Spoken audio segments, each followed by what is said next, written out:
মুন্সিগঞ্জের সিরাজদি খানে নিখোঁজের ২৩ দিন পর নবম শ্রেণীর শিক্ষার্থী রোমান শেখের মৃতদেহ ডোবা থেকে বস্তাবন্দি অবস্থায় উদ্ধার করেছে পুলিশ। সকাল 10:30টার দিকে এলাকার লোকজন শ্রীনগর উপজেলার বীরতারা ইউনিয়নের ৬ গাঁওয়ের একটি ডোবার কচুরিপানা পরিষ্কার করতে যায়। এ সময় বস্তাবন্দি অবস্থায় নিখোঁজ নোমান শেখের মৃতদেহ দেখতে পেয়ে পুলিশে খবর দেয় তারা। এতে উত্তেজিত হয়ে মামলার আসামি সিয়ামের ঘরবাড়ি ভাঙচুর করে এলাকাবাসী। ঘরের ভেতর থেকে দেশীয় বেশ কয়েকটি অস্ত্র উদ্ধার করে তারা। এ ঘটনায় সিরাজদি খান সার্কেল এএসপি ইমরান খান জানান, সেনাবাহিনীর সহযোগিতায় মৃতদেহ উদ্ধার করে পুলিশ গত ২১ জানুয়ারি বাবার ব্যাটারি চালিত ইজি বাইক নিয়ে বের হয়ে আর ফেরেনি রোমান। এই ঘটনায় সিরাজদি খান থানায় একটি অপহরণ মামলা হয়। নিহত রোমান পড়াশোনার পাশাপাশি ইজি বাইক চালাতো।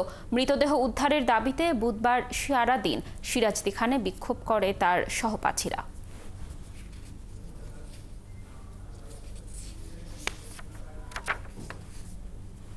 দর্শক, এই বিষয়ে বিস্তারিত জানাতে আমাদের সাথে সরাসরি যুক্ত হচ্ছেন সহকর্মী জসিমউদ্দিন দেওয়ান।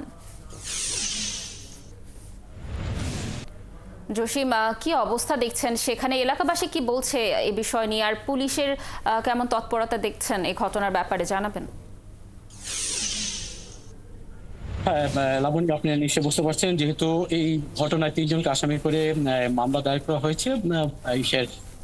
রোমানের বাবা, সে মামলার বাদী রোমানের বাবা, যেহেতু ৩ জন আসামি এবং ৩ জনকে কিন্তু পুলিশ গ্রেপ্তার করেছে। সেটা হলো ২১ তারিখে নিখোঁজ হওয়ার পর ২৬ এবং ৩১ জানুয়ারি তারা গ্রেপ্তার করেছে ৩ জনকে, এবং ৩ জনকে গ্রেপ্তারের পরে কিন্তু জেল হাজতে রয়েছে এবং পুলিশ কিন্তু রিমান্ডে দিয়েছে। পাশাপাশি যে বিষয়টি হয়েছে যে এই পুলিশ কিন্তু এই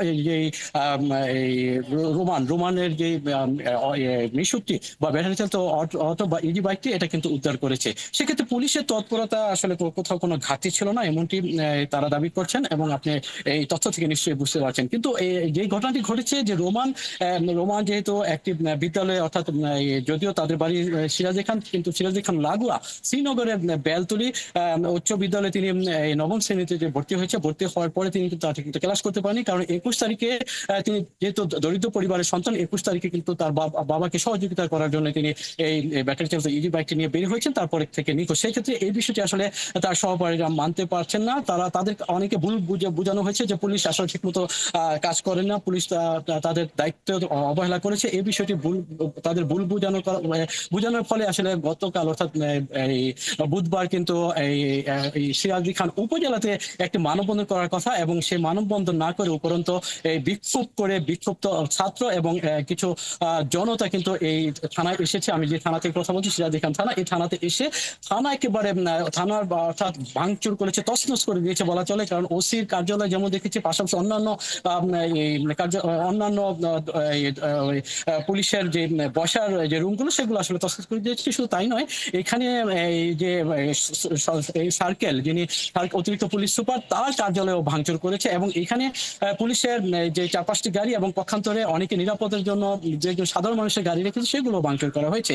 এই ঘটনাটি ঘটেছে গতকাল। এরপরে কিন্তু আজকে যে সিয়াম এবং মানিক, এই ২ ভাই যে মামলার আসামি, তাদের বাড়ির নিচে একটি ডোবা, সেই ডোবাতেই কিন্তু এই বস্তাবন্দির লাশ মিলল সেই রোমানের। সেক্ষেত্রে সেই অঞ্চলের মানুষগুলো, অর্থাৎ এই ছাত্র জনতা এবং সেখানকার জনসাধারণ কিন্তু এই বিষয়টি সহজে মানেনি। তারা কিন্তু এই সিয়ামদের বাড়িঘর যেমন ভাঙচুর করছে, অগ্নিসংযোগ করেছে, এবং ওই জায়গা থেকে, অর্থাৎ এই যে বাড়ি থেকে বেশ কয়েকটি দেশীয় অস্ত্র কিন্তু মিলেছে। সেক্ষেত্রে সর্বসাকুল্যে আমরা এই পুলিশের কাছে যেমনটি জানতে চেয়েছিলাম, আসলে কারা এই সিয়াম এবং মানিক, তাদের ব্যাপারে যে তথ্যটি এসেছে, তারা হলো যদিও দিনমজুরি, কিন্তু তারা আসলে নেপথ্যে অনেক বড় বড় অকারেন্স করে, অনিয়ম করে, বা তারা যেমন ইজি বাইক যেমন চুরি করে, বিভিন্ন চুরি বা ছিনতাইয়ের সাথে যুক্ত রয়েছে, এমনটি পুলিশ বলছেন।